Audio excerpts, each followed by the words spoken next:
नमस्कार प्रिय दर्शकों, एक बार फिर आपका स्वागत है हमारे YouTube चैनल में। प्रिय दर्शकों, आज फिर नया वीडियो, नई जानकारी लेकर आए हैं। प्रिय दर्शकों, आज की जो कहानी है, आज का जो प्रसंग है, ये बड़ा ज्ञानवर्धक है, बड़ा मोटिवेशनल है। इसलिए वीडियो को आप पूरा देखिएगा प्रिय दर्शकों। आज की जो कहानी है, ये कहानी एक नागिन का बदला है। प्रिय दर्शकों, एक सांप का बदला है। एक किसान और एक सांप दोनों की कहानी है। प्रिय दर्शकों, यह कहानी बड़ी मोटिवेशनल है, बड़ी ज्ञानवर्धक है। ऐसा कहा जाता है कि जो मनुष्य इस कहानी को पूरी लगन से और पूरी ध्यान से सुनता है, उसके जीवन से समस्त प्रकार के विकार दूर हो जाते हैं। वह इंसान कभी भी गरीब नहीं रह सकता जो मनुष्य इस कहानी को ध्यान से सुनता है। सांप के बारे में तो आप सभी जानते होंगे कि सांप एक ऐसा जीव होता है जिसके पास मणि भी होती है, और जिस सांप के पास मणि होती है, प्रिय दर्शकों, उस सांप को इच्छाधारी नाग कहा जाता है। प्रिय दर्शकों, जो इच्छाधारी नाग होता है, वह सब कुछ करने में सक्षम होता है। वह हर वह काम कर सकता है जो इम्पॉसिबल होता है। कहानी शुरू करने से पहले जो लोग हमसे नए जुड़े हैं, वह हमारे चैनल को सब्सक्राइब करें, बेल आइकन ऑन करें, अच्छे अच्छे कमेंट किया करें, ताकि हर आने वाला वीडियो का नोटिफिकेशन सबसे पहले आपको मिले और प्रिय दर्शकों, आप उसका फायदा उठा सके। शुरू करते हैं। प्रिय दर्शकों, आज की प्यारी सी कहानी, यह प्यारा सा वीडियो तो प्रिय दर्शकों, प्राचीन काल समय की बात है। एक किसान रोज अपने खेत में काम करने के लिए जाता था। प्रिय दर्शकों, वह किसान बैलों की जोड़ी लेकर और अपने खेत जोता करता था। किसान ने तकरीबन अपने पूरे खेत के अंदर बैलों की सहायता से जोत निकाल दी। प्रिय दर्शकों, अब कुछ कोने बचे हुए थे। अब किसान के खेत में कोने बचे हुए थे जिनमें हल नहीं पहुंच पाया। अब किसान जो खेत के कोने बचे हुए थे, उन खेत के कोने में कुदाली लेकर के और वहां की जमीन को खोदने लग जाता है। किसान खेत के 3 कोने को खोद देता है, और जब चौथी कोने में पहुंचता है तो प्रिय दर्शकों, वहां पर एक छोटी सी बम्बी बनाता है। वह एक छोटी सी बम्बी थी। अब वह किस उसे बम्बी को भी खोदने लग जाता है। प्रिय दर्शकों, अब जैसे किस कुदाली से उस बम्बी पर मारता है, तो प्रदर्शकों, वह बम्बी तो खुद जाती है, और बम्बी खोदने के बाद एक सांप के 2 टुकड़े हो जाते हैं। जब सांप के 2 टुकड़े हो जाते हैं, सांप बीच में से कट जाता है। अब उसे सांप के 2 टुकड़ों को देखकर वह किसान बड़ा दुखी हो जाता है। सोचने लगता है कि आज मेरे से बहुत बड़ा जघन अपराध हुआ है। किसान अपने मन ही मन बहुत पश्चाताप करता है। जब किसान उन दोनों सांप के टुकड़ों को दूर हटाता है और गौर से देखा, तो फिर इधर को खुद ही हुई बम्बी के अंदर एक छोटा सा सांप का बच्चा और था। यह देखकर किसान और भी ज्यादा दुखी हो जाता है। सोचने लगता है कि सांप का जो बच्चा है, इसी सांप का है। लेकिन यह सांप तो मर चुका है, यह कट गया है, 2 भागों में बट गया है। अब इस सांप के बच्चे का पालन पोषण कौन करेगा? यही सोचकर वह किस एक प्रतिज्ञा लेता है कि इस सांप के बच्चे से इसका पिता का साया मेरी वजह से उठ गया है। इसीलिए मैं यह प्रतिज्ञा लेता हूं कि इस सांप के बच्चे को मैं अपने बच्चों की तरह इसका लालन पालन करूंगा, और इस सांप के बच्चे को अपने पुत्र की भांति ही रखूंगा। यही सोचकर वह किसान उस सांप के बच्चे को अपने घर ले आता है। घर लाकर के अपनी पत्नी से कहता है कि प्रिय, यह सांप का बच्चा है और इसका पिता मेरे हाथों मारा गया है। इसीलिए अपनी गलती का पश्चाताप करने के लिए इस सांप के बच्चे को मैं घर लेकर आया हूं, और इसका लालन पालन हम अपने पुत्र की भांति करेंगे। प्रिय दर्शकों, उस किसान के एक छोटा बच्चा था, उसका भी एक छोटा पुत्र था जो बहुत ही छोटा था। प्रिय दर्शकों, अब किसकी पत्नी भी किसान की बात को मान लेती है। वह भी बहुत भोलेपन की थी, बहुत सीधी थी। तो जैसी किसान कहता है, तो किसान की पत्नी मान लेती है और अपने पति से कहने लगती है कि ठीक है पिया जी, एक तो हमारा स्वयं का पुत्र है, दूसरा ये सांप का पुत्र है। इस सांप के पुत्र को भी हम अपने पुत्र की भांति प्रेम करेंगे, हमारी पुत्र को भी हम अपने पुत्र की भांति प्रेम करेंगे, हमारे पुत्र की भांति इसको रखेंगे। जिस वक्त किसान के हाथों सांप मर गया था, उस वक्त उसे बम्बी के अंदर वह सांप था, और उसका बच्चा था नागिन, उस बम्बी के अंदर नहीं थे। प्रिय दर्शकों, जब किसान उस सांप के बच्चे को लेकर अपने घर आ जाता है, तो पीछे से वह नागिन उसे बम्बी पर आती है। तो नागिन देखती है कि उसका पति सांप 2 टुकड़ों में बटा हुआ है और मरा हुआ पड़ा है। यह देखकर नागिन बड़ी दुखी होती है, विलाप करती है, चिल्लाती है। प्रिय दर्शकों, लेकिन कुछ नहीं होने वाला था। अब वह नागिन उसे बम्बी के अंदर घुसती है और उसके बच्चे की तलाश करती है। तो प्रिय दर्शकों, उसे नागिन को उसका बच्चा भी नहीं मिलता है। अब वह नागिन और भी ज्यादा दुखी हो जाती है, बहुत रोती है, चिल्लाती है, बिलहाप करती है, क्योंकि अब उस नागिन का पूरा परिवार ही उजड़ गया था। एक तो उसका पति मर गया, दूसरा उसका पुत्र नहीं मिल रहा था। अब नागिन सोचने लगती है कि जिसने भी मेरे पति को मारा है, उसी ने शायद मेरे पुत्र को भी मार दिया है। यही सोचकर नागिन खूब जोर जोर से रोती है, खूब चिल्लाती है, लेकिन नहीं तो उसका पति जीवित होता है और नहीं उसको उसका पुत्र मिल पाता है। प्रिय दर्शकों, अब अंत में जाकर के नागिन भी एक प्रतिज्ञा लेती है।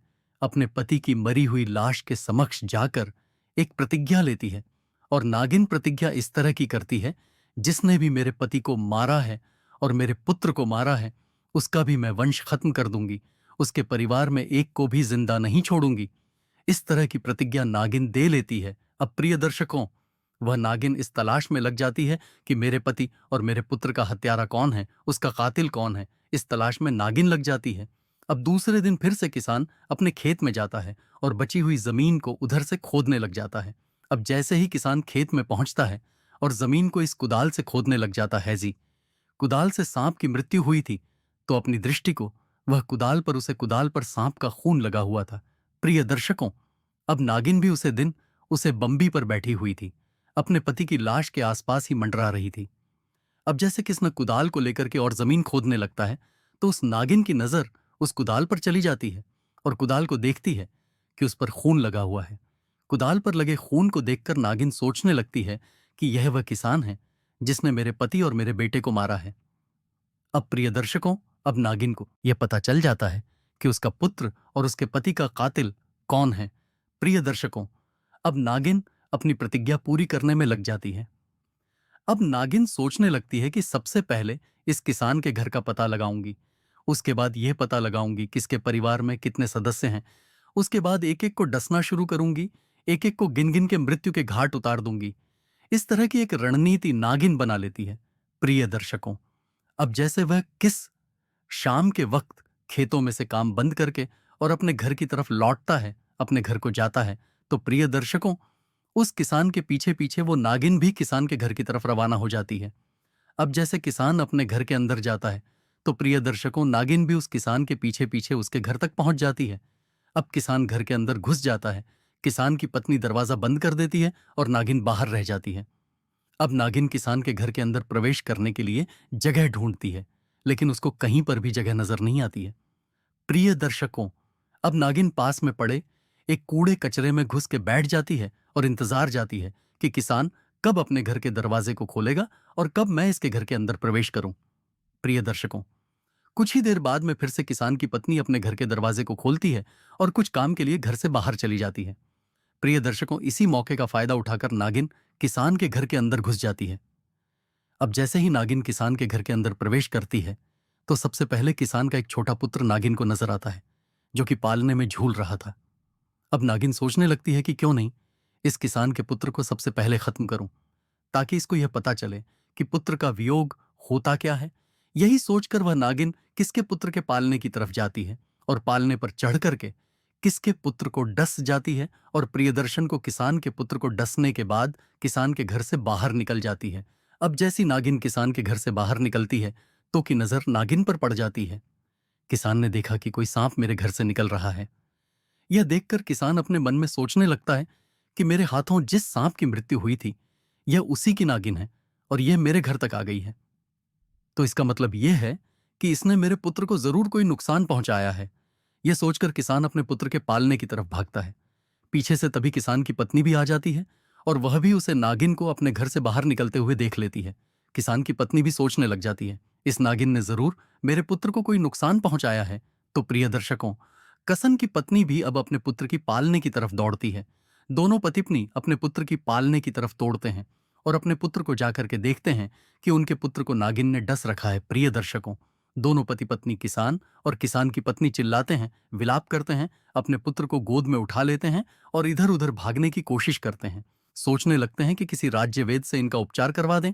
लेकिन प्रिय दर्शकों, अब रात्रि के समय कोई राज्य वेद नजर नहीं आता है, कोई वेद नहीं मिलता है। प्रिय दर्शकों, उस जमाने में कोई हॉस्पिटल नहीं थे, कोई ऐसी चिकित्सा व्यवस्था नहीं थी, सिर्फ और सिर्फ वेद हुआ करते थे।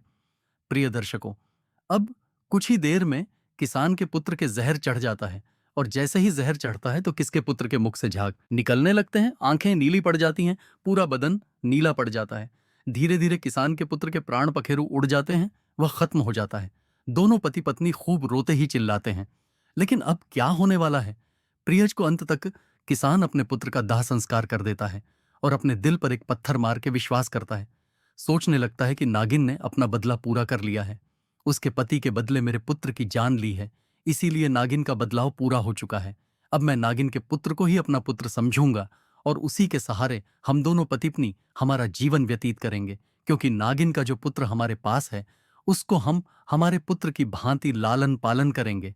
प्रिय दर्शकों, अब वह किसान और किसान की पत्नी उसे नागिन के पुत्र से बेइंतहा मोहब्बत करने लग जाते हैं। उसकी हर छोटी छोटी चीजों का ख्याल रखते हैं, हर जरूरत का ख्याल रखते हैं। प्रिय दर्शकों, दोनों पतिप नागिन के बच्चे की सेवा में लग जाते हैं, उसी को ही अपना पुत्र मान लेते हैं। अपनी इधर को कुछ दिन निकलने के बाद नागिन फिर से किसान के घर में आती है। अब की बार नागिन सोच के आती है कि इस बार मैं किसान को खत्म करूंगी, जिसने मेरे पति की हत्या की है, मेरे पुत्र की हत्या की है। आज वे उसी को डसने वाली हूं। यही सोचकर नागिन किसान के घर में फिर से प्रवेश कर जाती है। अब जैसे ही नागिन किसान के घर में प्रवेश करती है तो नागिन देखती है कि किसान और किसान की पत्नी एक सांप के छोटे से बच्चे को दूध पिला रहे हैं और बड़े प्यार से पिला रहे हैं। पुत्र पुत्र कहकर के नागिन के बच्चे को दूध पिला रहे हैं। यह देखकर नागिन बड़ी चकित रह जाती है। सोचने लगती है कि किसान और किसान की पत्नी मेरे ही पुत्र को दूध पिला रहे हैं। नागिन अपने पुत्र को पहचान जाती है और सोचने लगती है कि यह तो मेरा ही पुत्र है और मेरे पुत्र को किसान और किसान की पत्नी दोनों जने एक पुत्र की भांति प्रेम कर रहे हैं। यह देखकर नागिन बड़ी आश्चर्यचकित हो जाती है और अपने मन रोने लगती है। सोचने लगती है कि मैं तो इस घर में एक बदले की भावना से आई थी। मैं तो यही सोच रही थी कि इस किसान के संपूर्ण परिवार को खत्म कर दूंगी, एक भी इंसान को जीवित नहीं छोड़ूंगी। लेकिन किसान और किसान की पत्नी बड़ी दयालु है, बड़े धार्मिक प्रवृत्ति के हैं, जो मेरे पुत्र को अपने पुत्र की भांति प्रेम कर रहे हैं। इस नजारे को देखकर नागिन रोने लगती है, अपनी आंखों से आंसू बहाती है और अपने किए हुए पर पश्चाताप करती है। प्रिय दर्शकों, अब नागिन किसान के घर से वापस निकलकर चली जाती है और अपने पति की मृत शरीर के पास जाकर अपने पति से कहने लगती है कि पिया जी, मेरे से भी बहुत बड़ा पाप हुआ है। हो सकता है किसान से आपकी मृत्यु किसी अनजाने में हुई हो और आप किसी हादसे का शिकार हुए हो, लेकिन मैंने जानबूझकर किसान के पुत्र को मौत के घाट उतार दिया है। इसी बात की मुझे बहुत बड़ी गिलानी हो रही है और किसान की पत्नी दोनों ही बड़े धार्मिक प्रवृत्ति के हैं, जो हमारे पुत्र को अपने पुत्र की भांति प्रेम कर रहे हैं। प्रिय दर्शकों, अब नागिन बड़ा पछतावा करती है, रोती है, चिल्लाती है और अपनी करनी का पछतावा करती है। अब एक दो दिन बाद में फिर से वह नागिन किसान के घर में जाती है। अब की बार यह सोच कर जाती है कि वास्तविकता में किसान और किसान की पत्नी मेरे पुत्र से प्रेम करते हैं या फिर वैसे ही कोई ड्रामा कर रहे हैं। तो फिर जाकर देखती है कि वास्तविकता में किसान और किसान की पत्नी इस तरीके से बातें कर रहे थे कि हमारे तो कोई पुत्र है नहीं, हमारे एक पुत्र था, वह भी खत्म हो गया है। अब हमारा पुत्र सिर्फ और सिर्फ यह नागिन का बच्चा है, यही हमारा पुत्र है और इसी के सहारे हम हमारा जीवन व्यतीत करेंगे। इस बात को सुनकर नागिन बड़ी आशीर्वाद दे जाती है और नागिन को यह संपूर्ण विश्वास हो जाता है कि किसान मेरे पुत्र से बेइंतहा मोहब्बत करते हैं, अपने पुत्र की भांति प्रेम करते हैं। प्रिय दर्शकों, अब नागिन अपनी गलती का पछतावा करने लगती है, सोचने लगती है कि मैं उनके पुत्र को खत्म किया है और इसका पछतावा करने के लिए नागिन थोड़ी थोड़ी शिवजी के मंदिर जाती है और भोलेनाथ की परिक्रमा करती है। और प्रिय दर्शकों, ऐसा कहा जाता है कि नाग और नागिन भोलेनाथ के परम भक्त होते हैं और जब नाग नागिन दिल से यदि भोलेनाथ से कुछ भी चीज मांगते हैं तो प्रिय दर्शकों, देवाधिदेव महादेव नाग और नागिन की इच्छा की पूर्ति भी करते हैं। प्रिय दर्शकों, भोलेनाथ की पूजा शुरू कर देती है, भोलेनाथ की सेवा शुरू कर देती है। अब वह नागिन भोलेनाथ से सिर्फ एक ही चीज मांगती है कि प्रभु, मैं जाने अनजाने में किसान के पुत्र को खत्म कर दिया है और अब मैं यह चाहती हूं कि उस किसान को किसी भी तरीके से एक पुत्र प्राप्ति हो। प्रिय दर्शकों, उस नागिन की पुकार को भोलेनाथ सुन लेते हैं। कुछ दिनों बाद में एक पंडित और एक पंडिता एक छोटी सी नवजात बालक को लेकर के दौड़ते हुए हाफ उस किसान के घर आते हैं और किसान से आकर के कहते हैं कि भैया, हमारे पीछे कुछ गुंडे पड़े हुए हैं और वह लोग हमारे पुत्र को मार देंगे, हमको मार देंगे। इसीलिए हम चाहते हैं कि हमारे पुत्र का किसी भी तरीके से प्राण बच जाए, इसलिए कुछ देर के लिए आप हमारे पुत्र को संभाल लीजिए। प्रिय दर्शकों, यह कहकर पंडित और पंडिता दोनों अपने पुत्र को किसकी गोद में थमा देते हैं और वहां से भाग जाते हैं।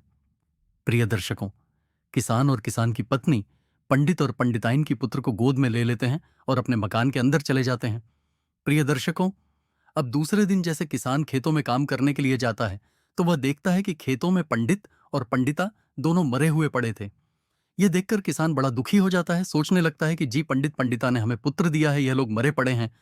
अब वह किसान पंडित और पंडिता का दाह संस्कार करता है।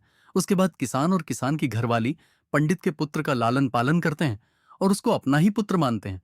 प्रिय दर्शकों, अब एक दिन नागिन किसान के घर में आती है और किसान अपने दोनों पुत्रों को खिला रहा था, यानी सांप के पुत्र को भी खिला रहा था और पंडित के पुत्र को भी खिला रहा था। तभी नागिन किसान के घर में पहुंचती है और यह नजारा देखकर बहुत खुश होती है, बहुत प्रसन्न होती है। नागिन सोचने लगती है कि किसान वास्तविकता में धर्मात्मा आदमी है, पुण्य आत्मा है। यही सोचकर नागिन वापस लौटने लगती है, लेकिन फिर से नागिन के दिमाग में ख्याल आता है कि अब मेरी जीने की कोई इच्छा नहीं है। प्रिय दर्शकों, उस नागिन के पास में नागमणि थी। अब वह नागिन धीरे धीरे किसान के पास जाती है और किसान के पास जाकर एक औरत का रूप धारण करती है। औरत का रूप धारण करके उसे किसान से कहती है कि किसान, मैं तुम्हें एक चीज देने आई हूं। किसान, इस चीज को तुम संभाल के रखना और यह चीज तुम्हारे घर में हमेशा रहनी चाहिए। कभी भी किसी को भूलकर भी किसी अन्य व्यक्ति को मत देना। प्रिय दर्शकों, तब वह नागिन किसान को अपनी नागमंडी दे देती है। नागमंडी देने के बाद औरत के रूप से फिर से नागिन बन जाती है। अब वह किसान समझ जाता है कि वही नागिन है और अपने पुत्र को सहलाती है। अपने पुत्र को सहलाने के बाद किसान से कहती है कि इस मेरे पुत्र का हमेशा ख्याल रखना, लेकिन इतना ज्यादा विश्वास भी मत करना, क्योंकि हमारी जो प्रजाति है यह दुष्ट प्रजाति में गिनती आती है। इसलिए मेरे पुत्र पर इतना ज्यादा विश्वास भी मत करना। अब मेरा पुत्र स्वयं की रक्षा करने में सक्षम है, यह बड़ा हो चुका है। यदि मेरा पुत्र कभी भी भविष्य में तुम्हारे साथ कोई गलत करता है तो तुम्हारे पास मेरी नागमणि है। जब भी मेरा पुत्र किसी को यदि गलती से काट ले तो इस नागमणि को उसे स्थान पर रख देना। जिस जगह नाग ने काटा है तुरंत उसका जहर खत्म हो जाएगा और वह व्यक्ति स्वस्थ हो जाएगा।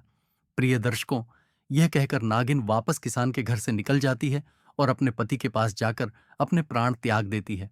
उसके बाद किसान नाग और नागिन दोनों का भी दाह संस्कार करते हैं। प्रिय दर्शकों, इस तरीके से उस किसान का परिवार पूरा संपूर्ण हुआ। उसके बाद किसान पंडित के पुत्र और नागिन का पुत्र यानी नाग दोनों को अपने पुत्र की भांति प्रेम करते हैं।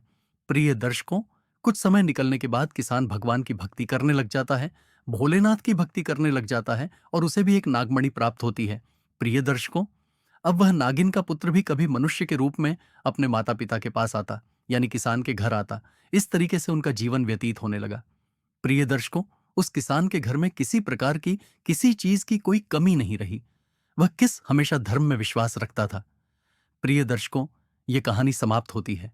हम उम्मीद करते हैं कि आज की छोटी सी कहानी आप लोगों को बेहद पसंद आई होगी और इस कहानी से आप ढेर सारी प्रेरणाएं भी लेंगे। जी नमस्कार।